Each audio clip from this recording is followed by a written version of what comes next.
Então, gente, sejam todos bem-vindos, todas bem-vindas a mais uma aula, né, sobre atualidades tributárias, toda semana trazendo um tema que repercutiu na área tributária na semana anterior, para a gente poder deixá-los aqui sempre atualizados, tá? É que a partir da semana que vem, no dia 10, a gente vai começar uma série de lives pelo perfil do BPT Educação, tá? Pelo perfil do BPT Educação, pelo YouTube, como digo, não muda nada. Quem gosta de acompanhar pelo YouTube vai continuar acompanhando no mesmo canal. Com qual objetivo? Com o objetivo de fomentar o empreendedorismo tributário, tá? Então vamos trazer aí vários profissionais da área, vários empreendedores, e esse é um projeto meu em conjunto com o Carlos Pinto, né? Quem sabe, quem já me acompanha há mais tempo, Carlos Pinto, meu sócio no IBP Tax, né? Num dos nossas empresas do grupo aí no IBP Tax, ele é meu sócio. E a gente está querendo fomentar o empreendedorismo na área tributária, tá? Então, empreendedor para empreender no tributário, ok? Então, a gente vai começar uma série de lives sempre focada nessa temática do empreendedorismo, tá bom? Por quê, gente? Porque eu e o Carlos estamos lançando em conjunto uma mentoria focada no empreendedor. Então, em habilitar empreendedores. Quem já empreende, tá? Quem já empreende e quer melhorar, escalar aí o seu negócio, tá? O foco não é pegar pessoal muito cru, tá? Pegar o pessoal que já empreende, já tem CNPJ ativo, já tem empresa e quer melhorar os processos de prospecção, de marketing, prospecção, vendas e, claro, aumentar a sua carteira de serviços, tá? Então, esse vai ser o foco da nossa mentoria que a gente vai lançar no mês que vem, no mês de junho. Então, por isso que a gente vai começar essa série de lives aqui já no perfil do BPT Educação, tá? Fomentando o BPT Educação para pegar esse pessoal que não é tão cru, não tá tão início de carreira, ok?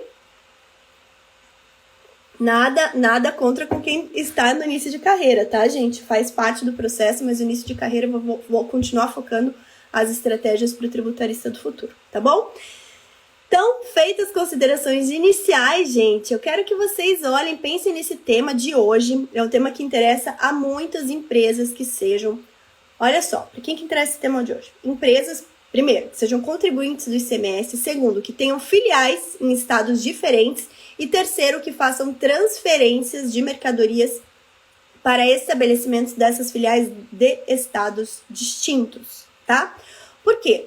Porque quem me acompanhou na nossa aula de atualidades da semana passada, eu falei sobre a decisão do STF na ADC número 49, que foi uma ação direta de constitucionalidade que foi ajuizada pelo governo do Rio Grande do Norte.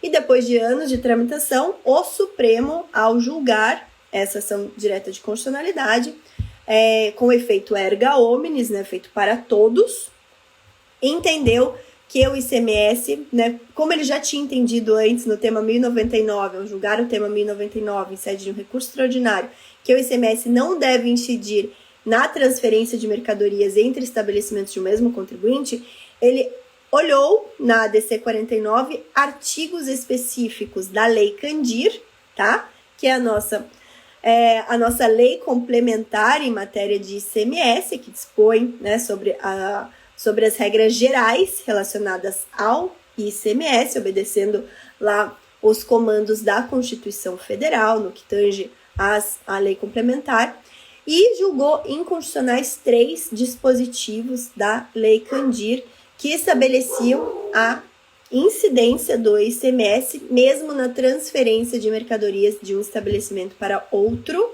do mesmo contribuinte, localizado em estado distinto, tá bom? Então, foi isso que o Supremo julgou. E aí, gente, esse foi o foco da aula da semana passada. Eu coloquei lá o que foi o tema 1099, a ADC 49, o que o Supremo julgou. E aí, vem o segundo ponto, né, é o que a gente vai tratar hoje. E aquelas empresas, tá? Aqueles contribuintes que possuem filiais em estados distintos, tá? Remetem mercadorias, fizeram isso o tempo todo, a vida toda, vamos pensar assim, remetem mercadorias para estabelecimentos, né, para outros estabelecimentos, para as suas filiais, né, ou mercadorias entre filiais, ou seja, todas as remessas em transferência, que são as remessas para filiais, tá? Diferente das remessas de venda, né, que quando as mercadorias são remetidas para contribuintes distintos. No caso das transferências, ok? Quando você transfere uma mercadoria de um estabelecimento para outro com destaque do ICMS nessa operação, o estabelecimento que recebe, tá, essa mercadoria que teve a incidência do ICMS nessa transferência, faz o quê? Ele acaba acumulando crédito do ICMS daquela operação. E uma vez que esse estabelecimento, tá, filial, recebeu uma mercadoria, escriturou um crédito no momento da saída daquela mercadoria para um terceiro, tá? Um terceiro, pode ser em transferência ou pode ser uma venda, tanto faz. O fato é que aquele crédito acumulado, ele serve para, pelo princípio da não cumulatividade que se aplica ao ICMS, ele serve para reduzir, né? Para reduzir o montante do tributo na etapa subsequente, ok? O que acontece agora com o fato de o STF ter julgado que não mais deve incidir ICMS na transferência de mercadorias para estabelecimentos do mesmo contribuinte? A consequência é que, como não vai mais incidir, não vai mais o que ter de crédito, certo? Via de regra, tá? Pela regra normal. Então, transferindo uma mercadoria sem incidência do tributo, não tem crédito. Aqui eu não estou recebendo um crédito de ICMS para eu abater lá da minha saída, tá? Para eu reduzir do tributo da saída. Não vai mais ter, ok? Duas situações que a gente precisa analisar, tá? Em relação ao que vamos fazer a partir de agora, tá? Primeira situação, qual que vai ser o efeito prático a partir de quando que esse entendimento do Supremo vai passar a ter vigência, tá? Ainda não sabemos. Por quê? Porque é possível que o Supremo ainda venha modular os efeitos dessa decisão. O que é modular? Ele vai falar a partir de quando aquela decisão vai surtir efeitos, ok? Então, a partir de quando que essa inconstitucionalidade vai surtir efeitos? Desde sempre? Vai pegar todo o passado? Não, porque assim, desde sempre vai privilegiar alguns, certo? Algumas pessoas, algumas empresas, alguns contribuintes que forem beneficiados por essa decisão, ou seja, que não tem assim, esse acúmulo de crédito na cadeia, que realmente isso não impacta nas suas operações normais, vão ser beneficiados, porque pode ser que eles tenham sido prejudicados com a incidência do ICMS nessas operações entre estabelecimentos do mesmo contribuinte. Se eles foram prejudicados, e se a decisão ela afeta o passado, isso legitima que eles façam o quê? Busquem esses créditos, ok? Busquem aí recuperar os últimos 5 anos. Caso essa decisão não tenha aplicação desde sempre, tem que haver uma modulação. O Supremo Tribunal Federal tem que falar a partir de quando essa decisão vai surtir efeitos, tá? A partir de quando? Vai ser a partir do julgamento? Vai ser eventualmente a partir de um julgamento de um recurso de embargo de declaração? Enfim, a partir de que momento aquela decisão passa a ter efeito? Por quê? Porque os estados, inclusive, estão aguardando esse entendimento do Supremo para poder ajustar suas legislações internas, certo? Por quê? Porque pelo fato do ICMS ser um tributo estadual, né? O ICMS é um tributo estadual, ele prescinde o quê? De uma legislação estadual que possa regulamentar agora, né? Ajustar a esse novo entendimento, a essa inconstitucionalidade da Lei Candir, ok? Então, vai ter que haver um ajuste nas legislações estaduais. Então, as leis orgânicas lá dos estados relacionadas ao ICMS vão precisar ser ajustadas, os regulamentos do ICMS vão precisar ser ajustados, ok? Tá bom, Letícia, mas e o que vai acontecer para um contribuinte que sempre fez essa operação, sempre apurou crédito nas operações em transferência, e isso sempre serviu para ele pegar esse crédito e reduzir lá da entrada, ele tem um acúmulo de crédito. O que vai acontecer agora?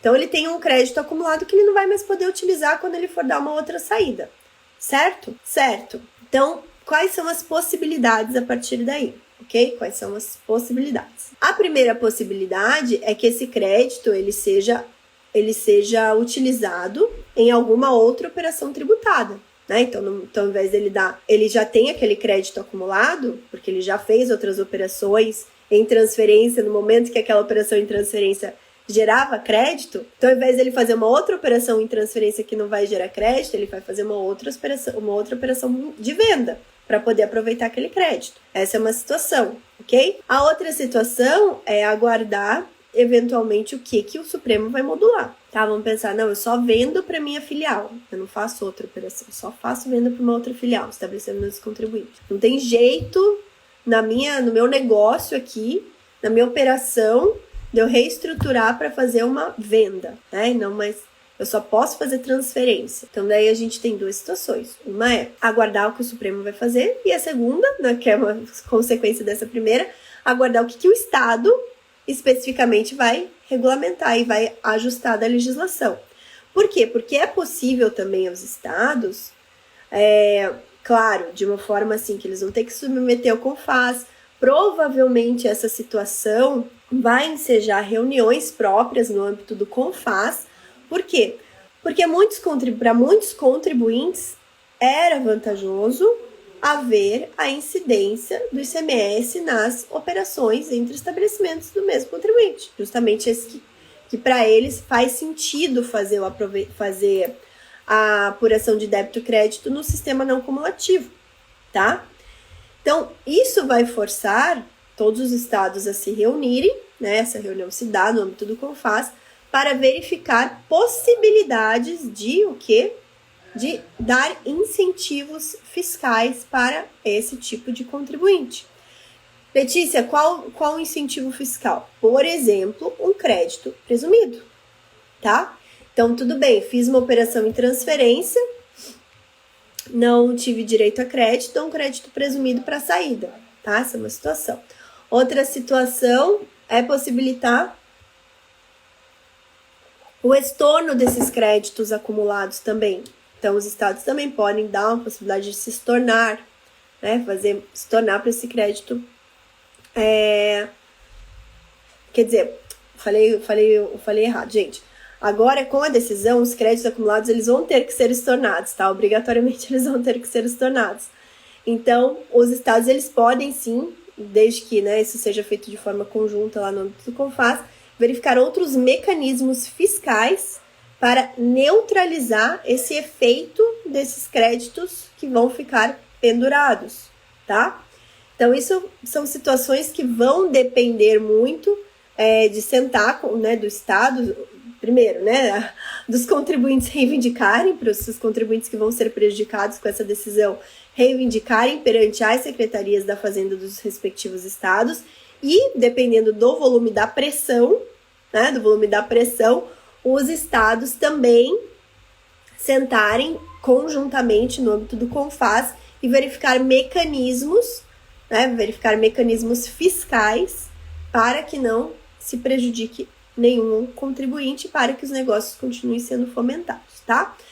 Ah, Letícia, mas não teve situação, não tem jeito aí, não vai dar, o Supremo não vai modular de forma alguma, os estados vão simplesmente aplicar o entendimento do Supremo. O que é possível fazer? O que as empresas vão ter que analisar? Vão ter que analisar as suas respectivas estruturas de negócio, seus modelos atuais de negócio, e forçosamente vão ter que estudar possibilidades de planejamento tributário, tá? Isso vai ser aí uma consequência, estudar possibilidade de planejamento tributário. Se hoje valia a pena fazer muitas operações em transferência, de repente, a partir de agora, se para o contribuinte, né, para a empresa contribuinte, é importante ter esses créditos, porque toda a operação dela é tributada, então o que vai ter que fazer? Planejamento tributário para que passe a ser feita mais operação de venda. Então, ao invés de constituir filiais, vão constituir subsidiárias, tá? Empresas do mesmo grupo, ok? Subsidiárias controladas, provavelmente, tá?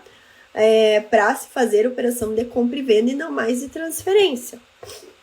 Então, diversas modalidades vão ter que ser estudadas e cálculos terão que ser feitos também para ver o que vai ficar mais vantajoso para cada um dos respectivos casos, tá? Letícia, tá, mas então vamos entender melhor. Qual foi o contribuinte que se beneficiou no fim das contas com essa decisão, tá? Qual foi o contribuinte que se beneficiou? Contribuintes que têm dentro da sua cadeia comercial, tem muitas vendas com produtos sem incidência do ICMS ou alíquota zero ou com algum tipo de isenção, tá? Por quê? Porque se dentro da cadeia ali na venda interestadual, ele vai vender lá para o consumidor final dele um produto alíquota zero ou com algum tipo de isenção ou não incidência, para ele não vai ser importante esse acúmulo de crédito, né, ao longo da cadeia.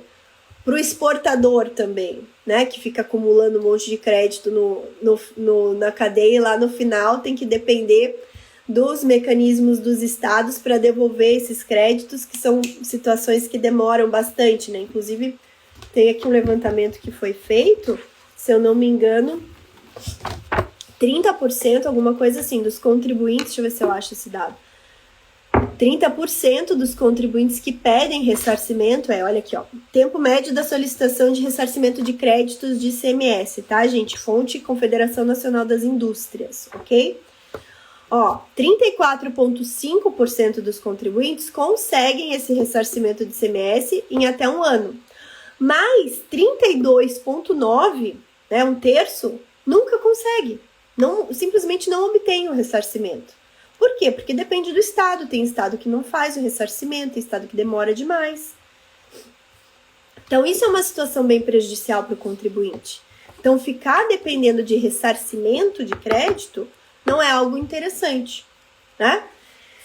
Então, para isso, para esses que acabam tendo esses créditos que se acumulam, fazer a operação também via planejamento tributário, constituindo filiais para que não haja essa incidência aí, do ICMS ao longo da cadeia produtiva, vai ser mais vantajoso, tá? Então, cada negócio vai ter uma análise peculiar, uma análise diferenciada, ok? Ficou claro para vocês isso, pessoal? Então, assim, para a gente poder deixar bem claro aqui, hoje não temos respostas prontas ainda.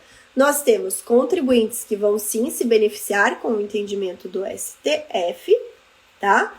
Contribuintes que vão se beneficiar e que vai fazer sentido pleitear na justiça essa restituição, essa repetição do indébito dos últimos 5 anos, caso não haja nenhuma modulação, tá? Então, por exemplo, hoje, contribuintes que quisessem fazer isso. No caso do ICMS, sempre a gente tem que fazer uma análise um pouquinho diferenciada, porque o ICMS, para você poder pedir a repetição do indébito, você precisa comprovar que você arcou com o ônus daquele tributo, certo? Se você passa esse ônus pro elo seguinte da cadeia, você não tem direito à repetição do indébito, tá? Então, precisa comprovar que você arcou com o ônus econômico ou que você foi autorizado por quem arcou com aquele ônus econômico a pedir a restituição, a pedir fazer a repetição do indébito. Ok? Ah, Letícia, isso inviabiliza? Não, porque como a gente está falando de contribuintes de estabelecimentos de mesmo contribuinte, normalmente quem arcou com esse tributo foi o próximo na cadeia, que é uma filial, tá? Do mesmo contribuinte, então é possível. Então, esses contribuintes que foram beneficiados com o entendimento do STF, que julgou inconstitucional, incidência do ICMS entre estabelecimentos do mesmo contribuinte, vão ter esse direito aí de procurar essa repetição de indébito dos últimos 5 anos. Já aqueles outros contribuintes que não foram beneficiados, porque vão passar a ter créditos acumulados ao longo da cadeia que não vão poder ser aproveitados na próxima etapa, numa transferência, vão ter que estudar a sua situação e analisar aí, fazer planos de ação, tá? Então, plano A vai ter modulação de efeito. Plano B, o Estado vai regulamentar, fazendo com que esses créditos não fiquem pendurados, né? Possibilitando aí uma forma de compensação aí por esses créditos que vão ficar pendurados, esses créditos vão ficar acumulados aí na escrituração fiscal do contribuinte. Plano C, planejamento tributário dentro, né? Ou passar a fazer vendas, então, para fazer vendas e não transferências de mercadoria. Então, cada caso vai ter uma análise distinta, ok? Ficou claro isso para vocês, pessoal? Deu para entender, tá? E aí, gente, já que estamos falando de atualidades, isso foi objeto, tá? Isso que eu tô falando hoje foi objeto de uma notícia na semana passada, no dia 30 de abril, tá? No Valor Econômico, falando justamente isso. O título, né, da notícia é: decisão do STF pode impactar créditos de ICMS, tá? Então, o Valor Econômico fez justamente esse apanhado, falando que a depender da operação e da aplicação dessa decisão do STF, por cada estado, várias empresas, né, vários contribuintes vão perder aí de imediato créditos acumulados de ICMS, o que vai impactar no caixa, né? Uma vez que você deixa de poder aproveitar esses créditos acumulados, eles passam a ser custo da operação e com certeza impactam o caixa aí das empresas, tá? E via de consequência, né, você não pode mais, na transferência de mercadorias, tá, usar esses créditos de ICMS que foram oriundos da compra, né, da compra dessas mercadorias. Então, realmente, para alguns contribuintes, vai ficar aí uma operação ruim, tá? Mas, de qualquer forma, a notícia também fala que tudo isso vai depender, primeiro, do STF modular ou não, segundo, de como que os estados vão estabelecer, vão regulamentar a situação nas suas legislações internas, tá? E terceiro, análise caso a caso aí e pensar em estratégias de planejamento tributário, tá? Então, quem quiser ver essa notícia, a gente coloca ela na íntegra no nosso retrospecto tributário, tá? Que é um compilado de notícias que a gente publica toda segunda-feira no nosso blog da Amaral e Asbeck Advogados, tá? Quem não conhece é o ayadvogados.com.br, só entrar lá no site, em blog, e daí buscar pela tag retrospecto tributário. Então, vocês vão ter toda segunda-feira a gente tem um retrospecto tributário. Então, vai estar essa notícia lá junto com diversas outras notícias que foram veiculadas na semana passada, ou seja, a gente está falando hoje do dia 23 até o dia 30 de abril, ok? Se vocês tiverem algum questionamento, alguma dúvida relacionado a esse tema, tá? Basta entrar em contato comigo, entrar em contato com a minha equipe. Forma mais fácil de vocês fazerem isso, ou entrando em contato pelo direct do Instagram, tá? Ou deixando uma mensagem no corpo aqui desse vídeo, tá? Para quem tá vendo pelo YouTube, ou vendo pelos nossos canais oficiais aí, tanto do IBPT Educação como da Amaral e Asbeck, mandando e-mail para nós, tá? Então, a gente fica à disposição de vocês. E agora, pessoal, finalizando aqui, hoje eu consegui fazer essa live, minha meta é sempre fazer em meia hora, né? Às vezes não dá, às vezes fica aí uma hora. Mas agora, finalizando, gente, eu deixo aí sempre o convite para vocês seguirem, né? Seguirem as nossas redes sociais, tanto do IBPT Educação como da Amaral e Asbeck, as redes sociais do IBPT também, IBPT.oficial. Então, a gente está sempre aí divulgando temáticas que interessam a profissionais da área, interessam a empresas, tá? Empresas todas contribuintes de tributos. Então, a gente está sempre divulgando temáticas aí relevantes a empresas, a entidades ou a profissionais da área, tá? Então, fico à disposição. E agora, gente, para finalizar, e é isso, gente, nos vemos amanhã, para quem me acompanha no Tributarista do Futuro, amanhã na nossa live do Clube do Livro, Tributação 4.0, espero vocês.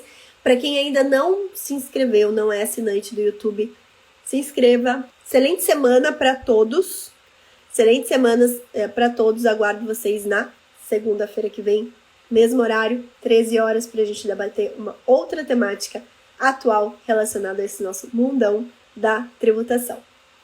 Tchau!